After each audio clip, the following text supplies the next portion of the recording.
With some Metroidvanias on the Switch, the appeal is in the combat. In others, it's the exploration and traversal. And in some cases, it's the story that helps drive the experience.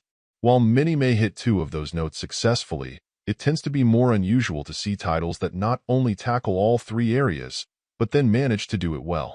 Tales of Kenzera, ZAU is one such title. The crux of the story, and what drives your character's journey, is the loss of his father and his attempt to bargain with the god of death in order to bring him back. While it isn't unusual to see games with stories involving some degree of mysticism and high stakes, it isn't so often that you see them work this well. Your journey is often accompanied by a running dialogue between ZAU and this god named Kalunga, as well as the great spirits he must defeat in order to acquire the means to bring back his father. What's wonderful is that they act to complement your journey, with most of the dialogue happening as you go rather than stopping the action, and yet it still generally remains poignant. All of that said, if it's action and some challenging sections requiring that you show off your jumping and traversal skills, you'll still absolutely be well served. What really sets ZAU apart is his ability to move between elemental powers, both for the purposes of combat and to help get through certain situations.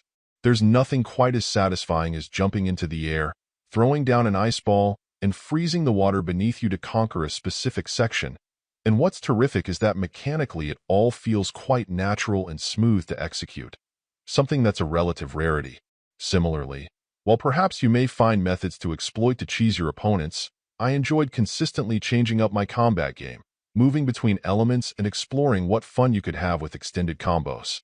As you get further and both take on new abilities and upgrade specific skills to suit your style, the game continues to keep you on the hook quite effectively, staving off the melees that can often set in more than a few hours into the experience.